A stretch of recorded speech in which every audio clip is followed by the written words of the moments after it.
Post-game Penn State, Kent State. Penn State was able to come out and really put it on Kent State 63 to 10.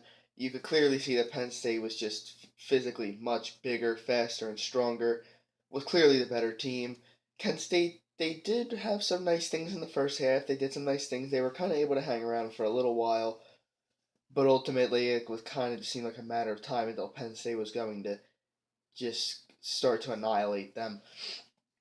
Miles Sanders looked really nice today. I thought the whole running game looked good. The O line was able to really give Miles Sanders a lot of holes to run through. Our receivers were able to really get open a lot. McSorley was able to have a lot of time with the O line, so McSorley was able to have a lot of time and sit there. And eventually, sometimes our receivers would be getting open. Other times, they would be getting open right from the start. They were able to get a lot of separation, a lot of deep balls McSorley was able to make, along with the fact that McSorley was able to make a lot of plays with his legs. Another thing was we got a real good field position with a lot of special teams things. Our the drive from it was 21-10, and it was before halftime. KJ Hamler had that nice kick return. He got it to midfield. That was like a really good field position. And the one before that, Kent State kicked it out of bounds, and we got it at like their own 30. I mean, like at their 30. So that was two really good field position plays. And then I think the first two touchdowns of the second half that made it 35-0 and 42-0. Those were pretty good field position areas also because we got a nice punt return on one of them, and I think they something happened and on another one where we got good field position. I think it was a bad punt and a pretty good return. But overall, Kent State really they weren't able to really have a full playbook because once they started to get behind, they had to start to pass their way, and that really wasn't the strength of their team. Once Penn State knew that they were passing, they started to blitz a lot and start to throw a lot of pressure against Woody Barrett, and Woody Barrett was often getting flushed out of the pocket and having to throw the ball away, or he was getting sacked, or he was just getting like a 2 yard gain, and it just wasn't smooth. Kent State didn't really have any rhythm at all in the second half at all, and they really never got a great rhythm going in the game ever. But they did have a couple okay drives in the beginning, but not a lot.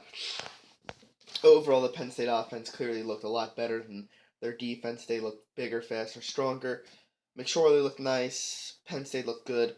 Uh, really, Kent State it's not a great team, but it does show that Penn State can come out and they can dominate teams like this. I think the biggest focus for this point of the season moving on now is the fact that Penn State is 3-0. They got to focus on getting to 4-0, beating Illinois, and getting that Ohio State game. That's the biggest thing. Winning those first four games and getting to Ohio State. They got to complete that next week against Illinois, a team that Kent State almost beat. They were winning for most of the game, and they weren't able to finish it off. Penn State should be clearly the better team. If they come out and they do what they're capable of, they should be able to win that game by at least two scores. It's on a Friday night. It's at Illinois. They got to come out and they got to come ready to play. But I think Penn State is clearly the better team. But they still got to show up. They still got to win. They got to be motivated. And they can't be looking ahead to Ohio State. They got to be focusing on Illinois and trying to get to 4-0. Then we can worry about Ohio State. But looking forward, if we can get past it, Illinois be 4-0. I think Ohio State's a big game. Michigan State's a big game. Iowa, Indiana, uh, Michigan, and then Wisconsin. Like that 6 game stretch. That's not going to be easy, and that's what's ultimately going to define the season. But it's going to start with the Ohio State game. If you lose to Ohio State, you're in a little bit of trouble. If you can beat Ohio State, you're in good shape.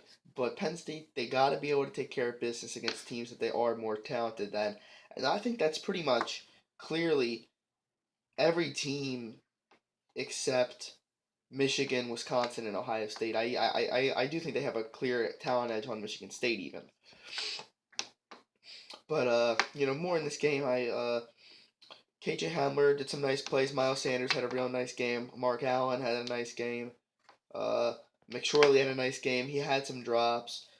They didn't really pass all that much. He had a few plays called back. He had that one play in the beginning of the game to I think it was to Hamler, and then got called back. But then he had that next play to Tompkins. But there was another one to Juwan Johnson that got called back. But Penn State was able to get separation and get wide open a lot of times, and be like 5 yards ahead of the Kent State D back, and really have him burnt. And McCorley made some nice plays. He had that one touchdown to Brandon Polk in stride. That was a really nice throw.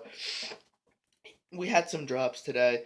McSorley didn't throw all that much. If he stayed in, he probably would have had a little bit more success. He probably would have thrown maybe for 60%, maybe like 15 for 25, and he might have like 15 for 28 maybe, and maybe 300 yards, three touchdowns, no interception, and one interception.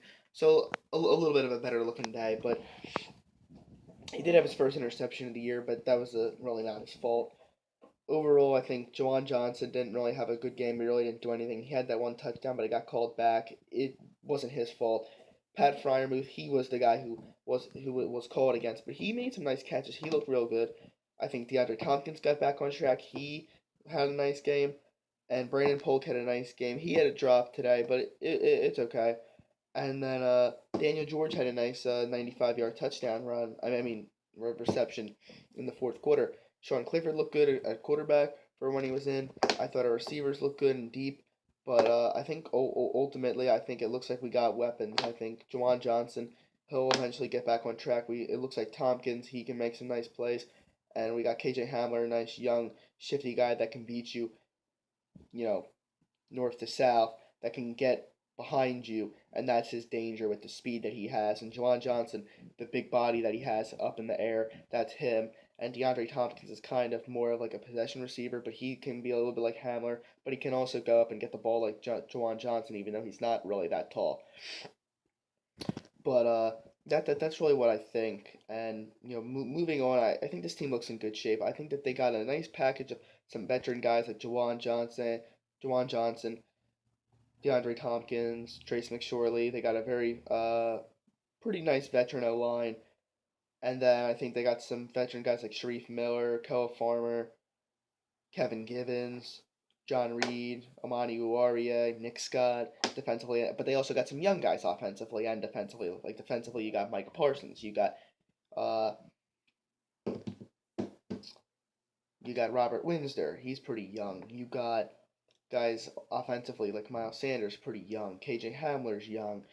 You got Pat Fryermuth, he's young. So you kind of got like a veteran look, also with a kind of like a new filling generation. You guys like Garrett Taylor defensively, like what I'm saying.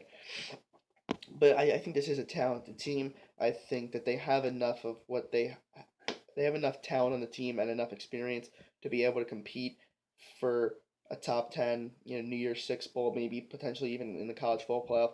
But it's really going to depend on how Penn State can show up in the big games and being able to beat the teams like Iowa, Indiana, Maryland, Rutgers, Illinois, those kind of teams, even Michigan State. I think they got an edge on now. They got to be able to win those games, and if they can win two out of the other three, I think they're in good shape. But they got to be able to pull out the close games and kind of will themselves to victory, because those games aren't going to be easy. So that's what I think about today. And moving on, it was a good win, 63-10. They covered. They really were piling it on, but that's good because teams, every team's doing it nowadays, so you got to do it. It looks better. So that's a wrap for this video. Penn State's 3-0, 63-10. Peace out, guys.